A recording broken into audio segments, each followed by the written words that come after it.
That's why we will provide the support necessary for all young Americans to complete college and meet a new goal.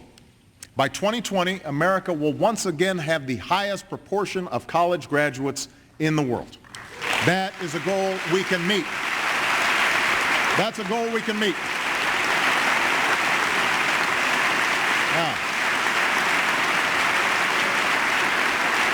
Now, I know that the price of tuition is higher than ever, which is why if you are willing to volunteer in your neighborhood or give back to your community or serve your country, we will make sure that you can afford a higher education.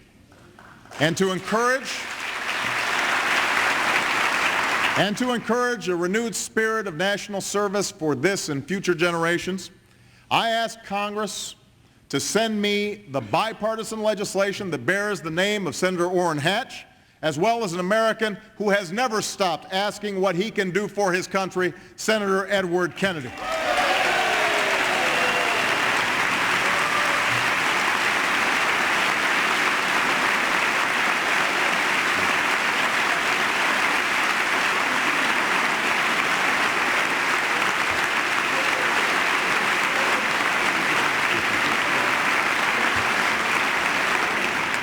These education policies will open the doors of opportunity for our children. But it is up to us to ensure they walk through them. In the end, there is no program or policy that can substitute for a parent, for a mother or father who will attend those parent-teacher conferences, or help with homework, or turn off the TV, put away the video games, read to their child. I speak to you not just as a president, but as a father, when I say that responsibility for our children's education must begin at home. That is not a Democratic issue or a Republican issue. That's an American issue.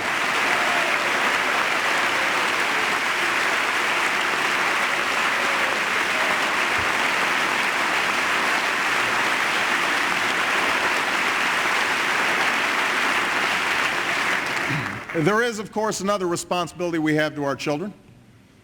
And that's the responsibility to ensure that we do not pass on to them a debt they cannot pay. That is critical.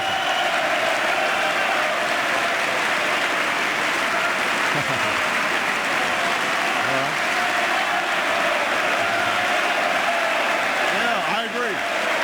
Absolutely. See, I know we can get some consensus in here.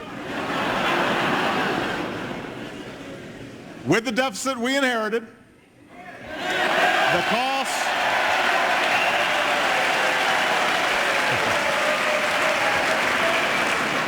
cost of the crisis we face, and the long-term challenges we must meet, it has never been more important to ensure that as our economy recovers, we do what it takes to bring this deficit down. That is critical. Now, I'm proud that we passed a recovery plan free of earmarks, and I want to pass a budget next year that ensures that each dollar we spend reflects only our most important national priorities. And yesterday I held a fiscal summit where I pledged to cut the deficit in half by the end of my first term in office. My administration has also begun to go line by line through the federal budget in order to eliminate wasteful and ineffective programs. As you can imagine, there's a process that will take some time, but we have already identified $2 trillion in savings over the next decade. In this budget,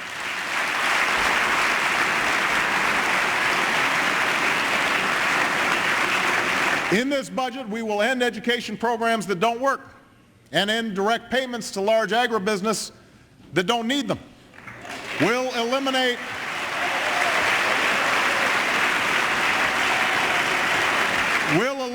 the no-bid contracts that have wasted billions in Iraq and reform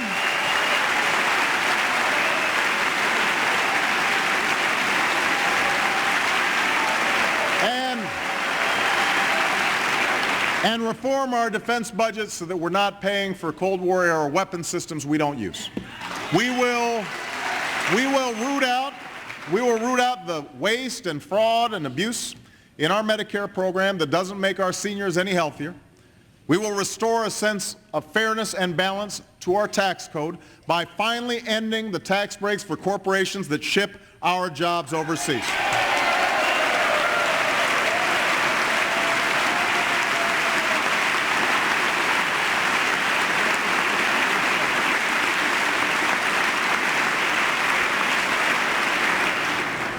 In order to save our children from a future of debt, we will also end the tax breaks for the wealthiest 2% of Americans.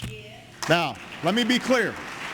Let me be absolutely clear, because I know you'll end up hearing some of the same claims that rolling back these tax breaks means a massive tax increase on the American people. If your family earns less than $250,000 a year, $250,000 a year, you will not see your taxes increased a single dime.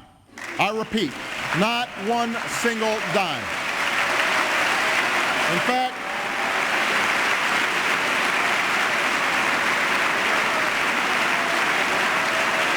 not a dime.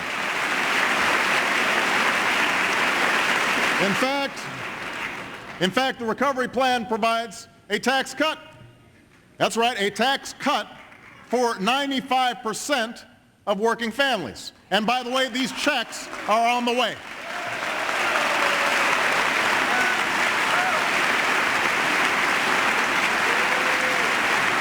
Now,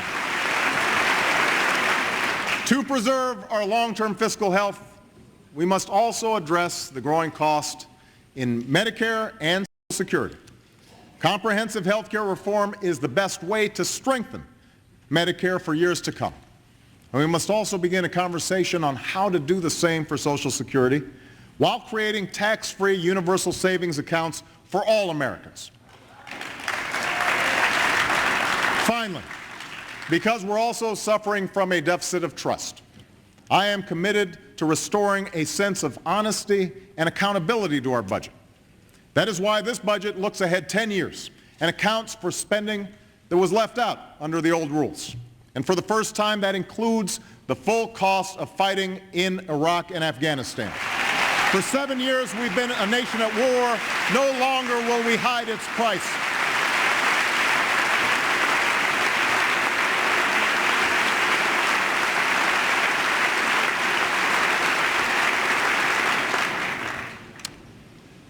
Along with our outstanding national security team, I am now carefully reviewing our policies in both wars, and I will soon announce a way forward in Iraq that leaves Iraq to its people and responsibly ends this war.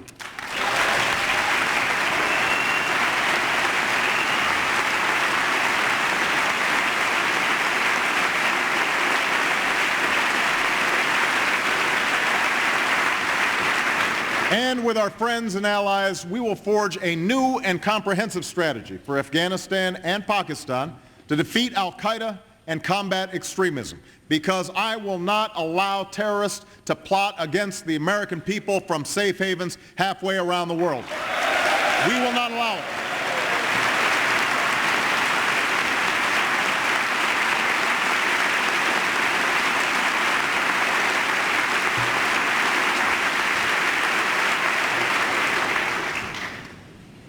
As we meet here tonight, our men and women in uniform stand watch abroad, and more are readying to deploy.